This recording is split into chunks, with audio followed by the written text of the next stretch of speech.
안녕하세요, 강주원입니다. 지난 영상에서 제가 말씀드렸듯이 이번 영상에서는 신발을 고르는 기준에 대해서 말씀드리려고 합니다. 지금 현재 나와 있는 이제 뭐 나이키나 아디다스 뭐 이런 등등의 신발들은 그게 보행용으로 나와도 이제 워킹화 뭐 내지는 런닝화로 나오는 것들이 전부 발볼이 앞이 좁고요. 그리고 쿠션이 너무 많아요. 저는 이 쿠션이 많은 게 발의 기능을 상실시킨다고 생각을 해요. 우리가 발이 땅바닥에 충격을 받으면서 적응을 해야 되거든요. 이 충격을 내가 어떻게 하면 더 적게 받을 수 있을까? 내 몸으로 고민을 해야 되는데 걔네들이 쿠션을 주고 편안하게 해주다 보니까 고민을 하지 않아요.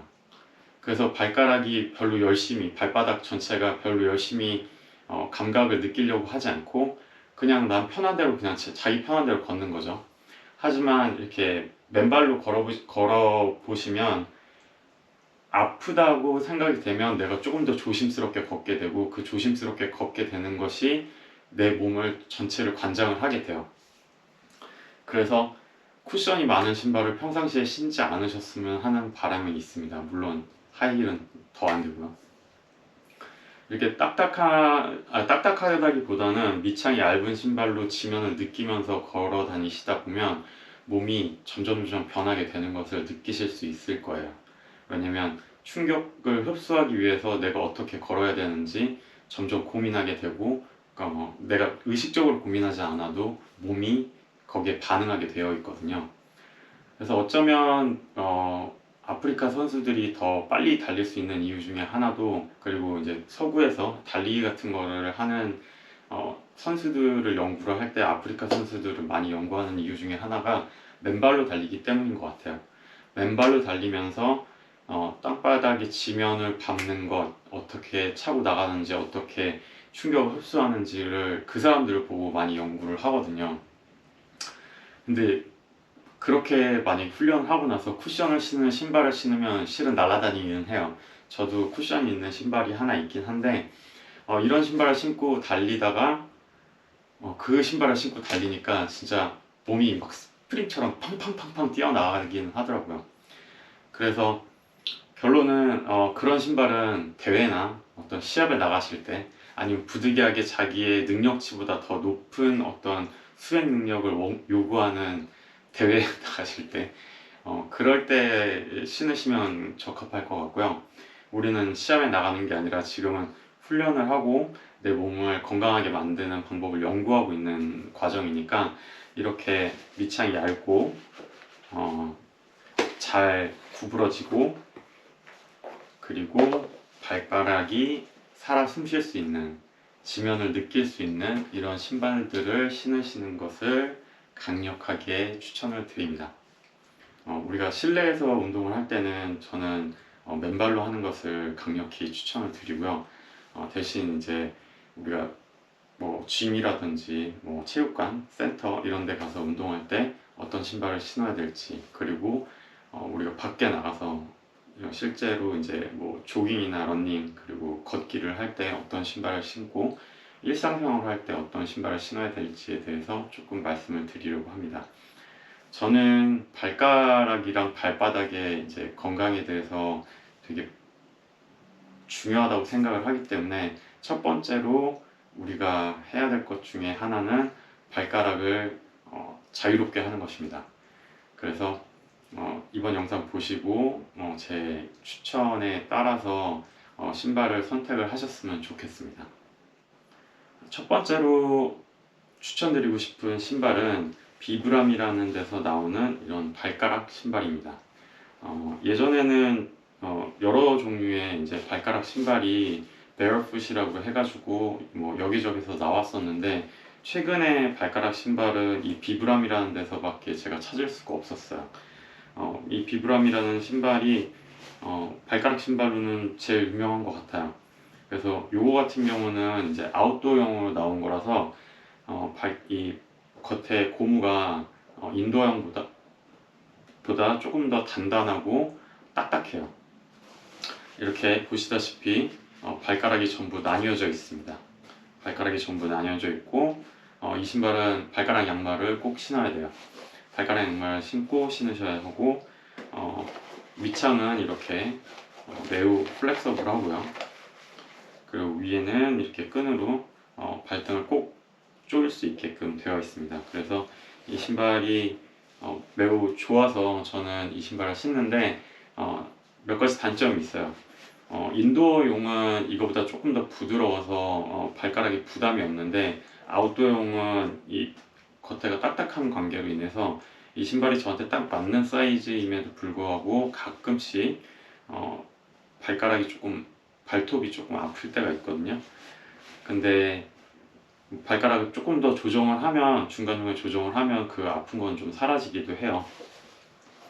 어찌됐든 현존하는 신발, 발가락 신발 중에서 가장 괜찮고요. 인도어용 같은 경우는 조금 더 부드러워서 실내에서 신기에 적합하게 만들어져 있고, 저는 그 인도어용은 이것보다 더 훌륭하다고 생각을 합니다. 그래서 제가 첫 번째 추천드릴 신발은 요거고요. 그리고 두 번째로 추천드리고 싶은 신발은 요 멕시코 66인지 99인지 제가 이름은 까먹었어요. 66이네요. 멕시코 66인데, 이 신발은 제가 이제 운동을 배우고 있는, 제가 앞으로 그 소개해드릴 모든 근력 운동의 기반이 되는 저희 이제 스승님이라고 할 수 있는 싱무브의 이제 그 최하늘이라는 분이 추천해주신 신발입니다. 이 신발 같은 경우는 그쪽에 이제 기준에 의하면 밑창이 이렇게 얇고 되게 유연해요. 그리고 앞코가 밑창이 벌어지지 않도록 이렇게 따로 한번 마개가 되어 있고요. 그리고 뭐 그 정도예요. 그래서 이 신발을 이제 추천을 하는데, 거기서 추천하는 기준 외에 제가 추천드리고 싶은 다른 기준이 하나 더 있습니다. 그건 뭐냐면 밑창보다 발볼이 작아야 돼요. 즉 내 발볼보다 밑창이 더 큰 것을 고르셔야 된다는 거죠. 그러다 보니 이 신발도 앞에가 이렇게 약간은 이 쭈삣하게 이게 돼 있기 때문에, 제가 처음에 이제 신발을 신었을 때 제 발 사이즈에 맞는 걸 사려고 하다 보니까 발볼이 좀 눌리는 걸 느낄 수 있었어요.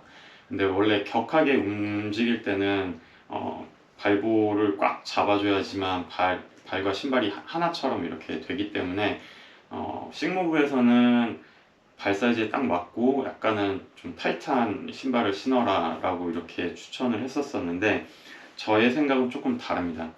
저는 이게 끈이 있는 신발이기 때문에 발볼이 제 신발 발 사이즈보다 이게 좀 더 크더라도 끈으로 조여가지고 발등만 조여놓으면 오히려 더 안정적으로 다닐 수 있고, 그리고 발볼이 스트레스를 받지 않으면서 발가락이 모여지지 않는다고 생각을 해요.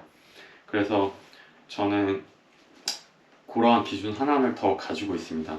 물론 발볼에 신발을 맞추다 보면 요즘 신발들이 다 이렇게 얄쌍하게 나오기 때문에, 특히나 이제 조깅화나 러닝화 같은 경우는 더 그렇게 나오기 때문에 앞코가 되게 많이 남을 수 있어요. 그래서 걸려 넘어질 수도 있거든요. 그래서 처음에 제가 이제 이러한 기준으로 인해서 이 신발을 샀었을 때 툭툭툭툭 걸리기는 했었습니다. 하지만 한 달 이내로 적응이 되고, 내가 이 코가 더 길다는 것을 인지하고 있기 때문에 더 이상 걸려서 넘어지는 일은 없어요. 이러한 기준을 제가 세우게 된 거는, 일단 발볼의 사이즈에 맞춰서 발가락이 이렇게 놓여져 있기 때문에 발가락들이 움직이려면 발볼이 눌리지 않아야 된다고 생각을 해요. 발등이 이렇게 좀 펼쳐져야 돼요. 지금 이렇게 꽉 눌려져 있으면, 이게 발등이라고 보신다면 발등이 이렇게 눌리면 당연히 발가락이 움직일 여력이 없죠. 그래서 발가락이 평상시에는 쓰여지지가 않아요. 그래서 저는 발볼 기준으로 신발을 고르고 있습니다. 그래서 그러한 것 중에 하나가 이제 이 신발인데요. 컨버스에서 나온 신발인데 보시다시피 발볼이 엄청 얇죠. 근데 제가 이거는 이제 훈련할 때는 신지 않고요, 일상화로 샀는데 이것 또한 제 기준에 맞춰서 이 신발을 샀어요. 그래서 이 신발은 제 사이즈보다 한 3사이즈는 더 많은 것 같아요. 그래서 이게 신발을 보여드리면 제 발보다 이렇게 엄청 많이 큽니다. 그래서 거의 새 사이즈. 네. 이렇게 엄청 큰 거를 제가 신고 다니는데 이것 또한 마찬가지예요. 끈이 있는 신발을 신으시면 발등을 조이면 돼요. 그래서 이 신발 살 때 딱 맞는 거를 사라고 얘기를 들었을 때 이제 이유 중에 하나는 어차피 가죽은 늘어난다. 늘어나기 때문에 그 늘어날 걸 감안해서 발 사이즈에 맞는 걸 사야 된다라고 신발 가게에서도 그렇게 팔아요. 근데 제 생각은 조금 달라요. 그게 맞춰지는 동안에, 그리고 이 밑창보다 내 발볼이 큰 경우에는 밑창이 이렇게 있고 발이 이렇게 있으면 그 양옆으로는 되게 불안정할 수밖에 없어요. 발이 퍼질 수도 없고. 그렇기 때문에 밑창 기준으로 밑창과 내 발볼이 딱 맞는다는 것을 기준으로 신발을 고르실 수밖에 없고, 그러다 보면 신발 살만한 것이 그렇게 많지는 않기는 해요. 특히 여성분들 같은 경우는 이제 신발이 좀 크면 발이 커 보이니까 되게 꺼려 하실 거라고 생각이 들기는 하는데, 아름다움과 건강은 함께 가기가 조금 힘든 부분이 있는 것 같고요. 그 부분에 있어서는 이제 여러분의 결정에 맡길 수밖에 없습니다. 마지막으로 이제 소개시켜 드릴 신발은 최근에 나온 이제 뭐 캐나다인가 어디서 나온 것 같은데, 그로나다라고 해서 좀 이뻐 보여서 하나 샀습니다. 이 신발은 보시는 것 같이 이렇게 플렉서블하고, 제가 잠깐 신어봤는데 엊그제 왔어요. 엊그제 와가지고 아직 밖에 나가서 신어보진 않았지만 매우 편해 보입니다. 그래서 이렇게 발가락이 나뉘어져 있는 것처럼 이렇게 보여요. 이렇게 위에 문양도 그렇고 밑에 발가락 모양이 이렇게 다 나와 있어요. 근데 안에가 나뉘어져 있진 않아요. 이것처럼 아예 이렇게 딱 나뉘어져 있진 않고 안에는 그냥 한 통이에요.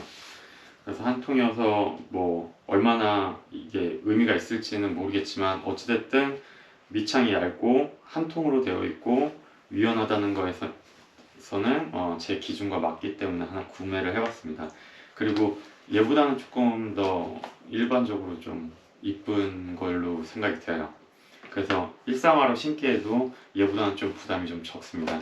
얘는 아주 하드코어 하신 분들만 아마 사실 거라고 생각을 해요. 왜냐면 사람들 시선이 좀 신경 쓰이실 테니까요. 저도 처음에 사가지고 신었을 때는 좀 신경이 쓰였어요. 지금도 이제 신고 다니면 사람들이 이렇게 쳐다보고 그러거든요. 하지만 뭐 남의 시선은 중요하지 않습니다. 제 건강이 먼저죠. 그래서 이렇게 해서 신발에 관한 기준을 조금 말씀을 드렸습니다. 이런 신발을 신지 않더라도 한 가지 더 추천드리고 싶은 거는 발가락 양말이에요. 여러분들이 이제 발가락 양말을 뭐 우리나라에서는 이제 무좀 양말이라고 그래가지고 되게 안 좋은 인식이 있는데, 발가락 양말을 신는 거를 좀 많이 추천을 드립니다. 느낌이 어떠냐면 처음에는 불편하다고 느끼실 수 있는데 손가락 장갑과 벙어리 장갑의 차이예요.